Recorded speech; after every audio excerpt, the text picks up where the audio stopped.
मी मराठीत बोलतोय नाही म्हणून नाही, पण माझी विचारधारा जे आहे ते जवाहरलाल नेहरूच्या विचारधारेवर आणि बाबासाहेब आंबेडकरच्या विचारधारेवर, महात्मा फुलेच्या विचारधारावर आम्ही चालतो. पण मोदीजी कुणाच्या विचारधारेवर चालतात? ते आरएसएसच्या विचारधारा, समानतेच्या विरुद्ध आहेत. आणि ते आज ना उद्या पुन्हा दलितांना खाली दाबतील. कारण स्कॉलरशिप बंद आहेत, बोर्डिंग्स बंद आहेत, शाळाला ते ग्रँट द्यावं ते देत नाहीत. लोकांचे, मुलांचे, युवाचे सगळे आज स्कॉलरशिप बंद झालेले आहे.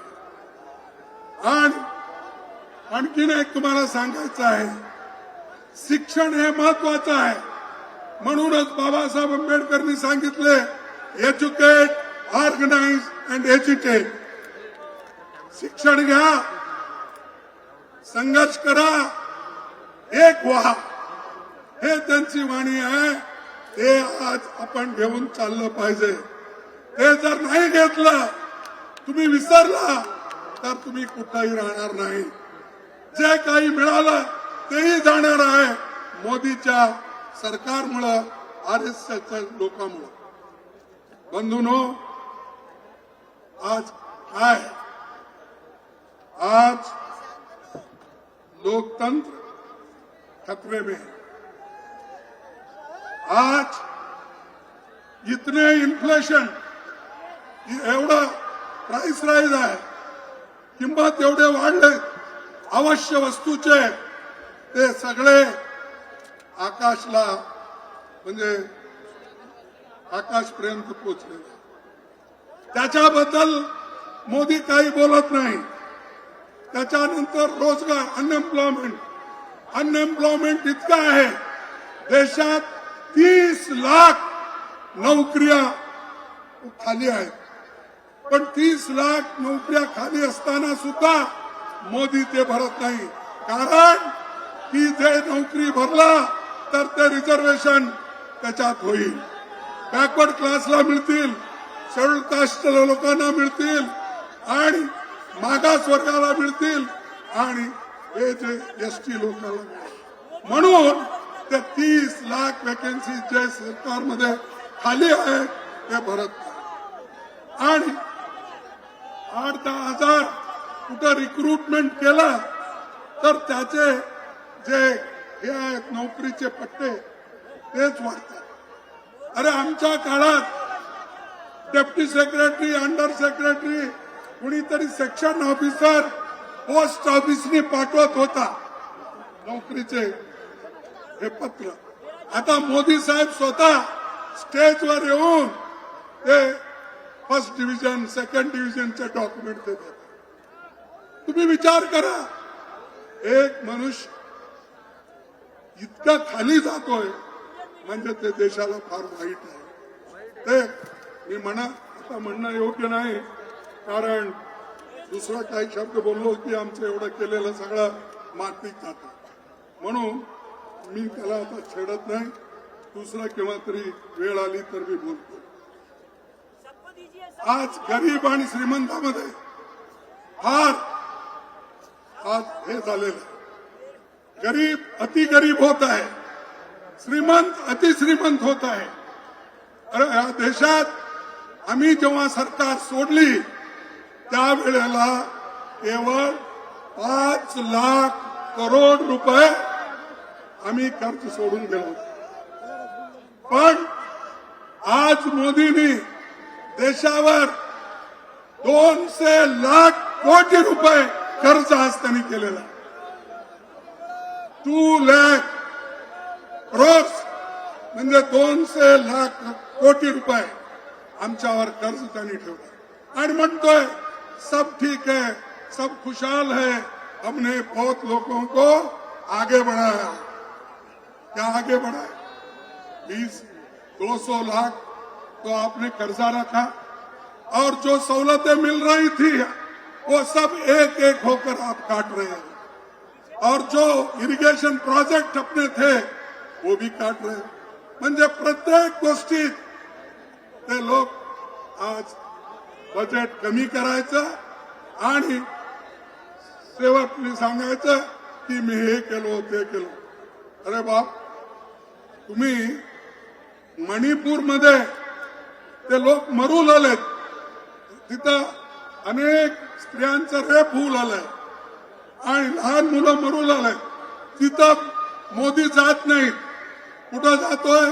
इनॉग्रेट करण्यासाठी अहमदाबादला डायमंड हाऊसला जातो. मोदी कुठे जातात की त्यांना जे पाहिजे पार्लमेंट सोडून त्यांनी लखनौमध्ये राहतात.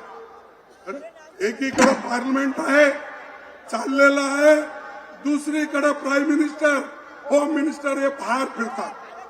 हे काय कुठंतरी असं होतंय? पार्लमेंट कशासाठी बोलवतात? आम्ही एमपीज कशासाठी जातो? की लोकांचे मुद्दे तिथं ठेवण्यासाठी.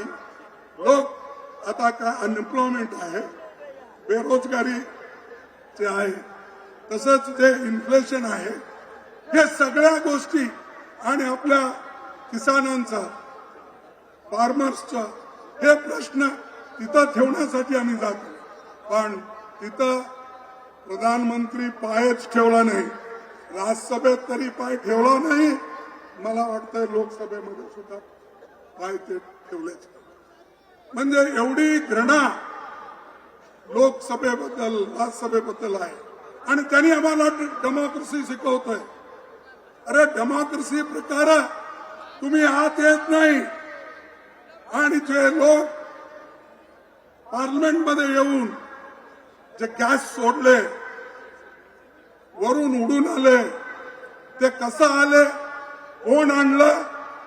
आज मी सांगतो तुम्हाला, एक बीजेपीचा एमपी त्यांना साईन करून दिला होता आणि त्याच्यामुळं ते सगळं झालं.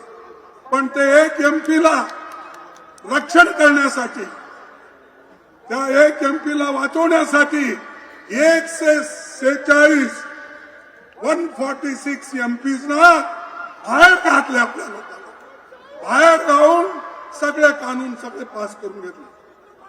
हे क्या लोकतंत्र आहे? हे प्रजातंत्र आहे? नाही. नाही तर तुम्हाला त्यांना लेसन शिकवावं लागतं, धडे शिकवावं लागतं. तुम्ही जर त्यांना धडा नाही शिकवला पुन्हा हेच करणार. ते आता जसं आपले राहुल गांधीजी सांगितले, इंडिया अलायन्स हे एक होऊन बीजेपीच्या विरुद्ध आम्ही फाईट करणार आहोत. आणि इंडिया अलायन्स एक झालं तर बीजेपी कुठेही तुम्हाला दिसणार नाही. अशी शक्ती या इंडिया अलायन्स मध्ये आहे. पण त्याला कसं खतम करावं, आमच्यामध्ये कसं डिवाइड करायचं ते त्यांनी सुरू केलं. आतापासून काय काय करता मंत्र मला माहित नाही, कारण हैदराबाद मध्ये एक स्पीच मी त्यांचा ऐकला. जर रेवंत रेड्डीने काहीतरी एक भाषण केला, त्यावेळेला त्यानं सांगितलं, राजस्थानमध्ये त्यांनी सांगितलं, जर तिथला घ्यालो हा जादूगार आहे तर मी चमत्कार करणारा माणूस, असं त्यांनी सांगितलं. म्हणजे त्यांनी सगळ्यांना कोणत्याही रीतीनं दाबून ठेवण्याचं काम करतात. खोटं बोलतोय आणि त्याच्यासारखं खोटं बोलणारा माणूस कुठेही तुम्हाला मिळणार नाही. काय केलं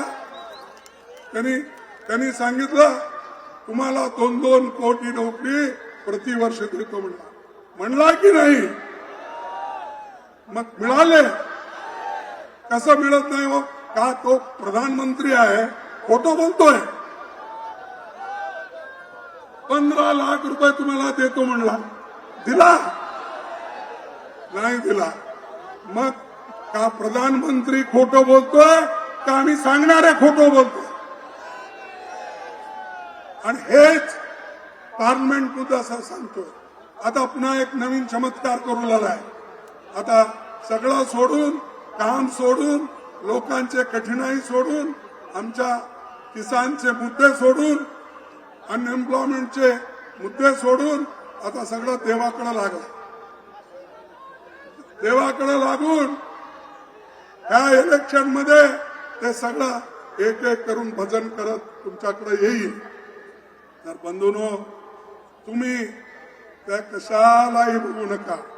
देशासाठी, देश वाचवण्यासाठी तुम्हाला इंडियाला महत्व द्यायचं.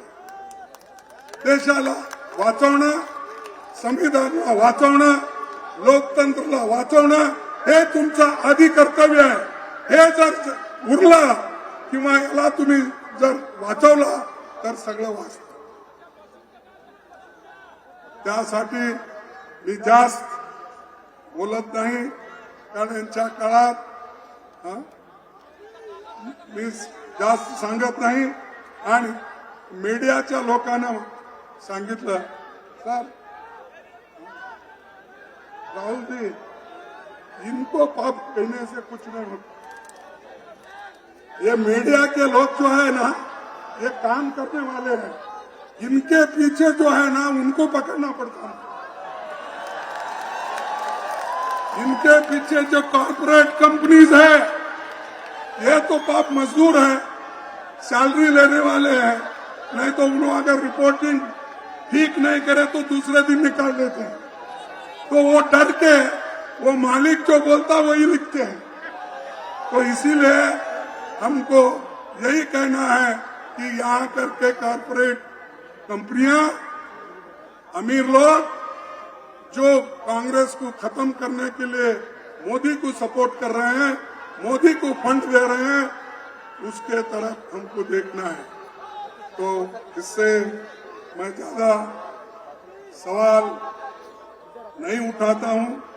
हम जो तेलंगाना में जीते, जरा हमारा हौसला बढ़ा. कर्नाटक जीते, ये सब हमने जीते. लेकिन एक दो तीन स्टेट में हमको थोड़ा धक्का लगा है. और वो धक्का लगने से आप मायूस होने की जरूरत नहीं. हिम्मत रखो, हम लड़ेंगे, किसको डरेंगे नहीं. डरने का सवाल नहीं. अरे ऐसे ब्रिटिशरों को हमने भगाया है, क्या मोदी को डरेंगे? क्या बीजेपी को डरेंगे? क्या आरएसएस को डरेंगे? अरे वो लोग तो डर के ब्रिटिश के गवर्नमेंट में काम करते थे. वो लोग डर के उनके साथ दोस्ती की है. ये डर के माफी नामा मांग लिए. तो ये लोग डरपोक है. ऐसे लोगों के खिलाफ लड़ना, आप तो बहादुर लोग हैं.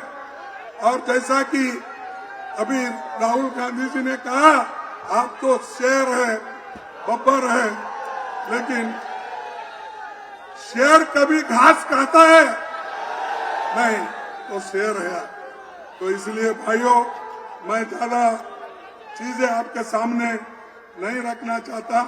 जो चीजें पार्लियामेंट में भी घटे, और आज हमको ब्लेम करते हैं, मोदी ये ब्लेम करते हैं कि कांग्रेस वाले, अपोजिशन वाले पार्लियामेंट में नहीं आ रहे. अरे पार्लियामेंट के बाहर निकालने वाले ये आप हो.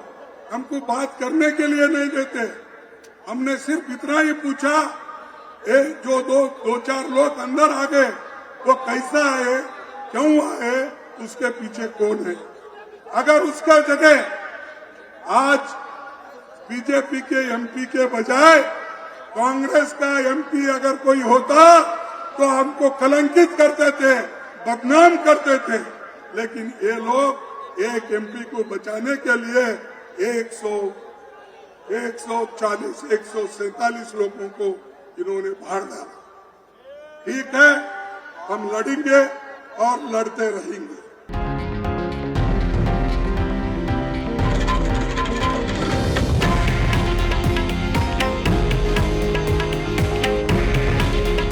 हे आहे देशातील नंबर 1 न्यूज नेटवर्क आणि आपण पाहत आहात TV9 मराठी. काळजी तुमची, हित महाराष्ट्राचं.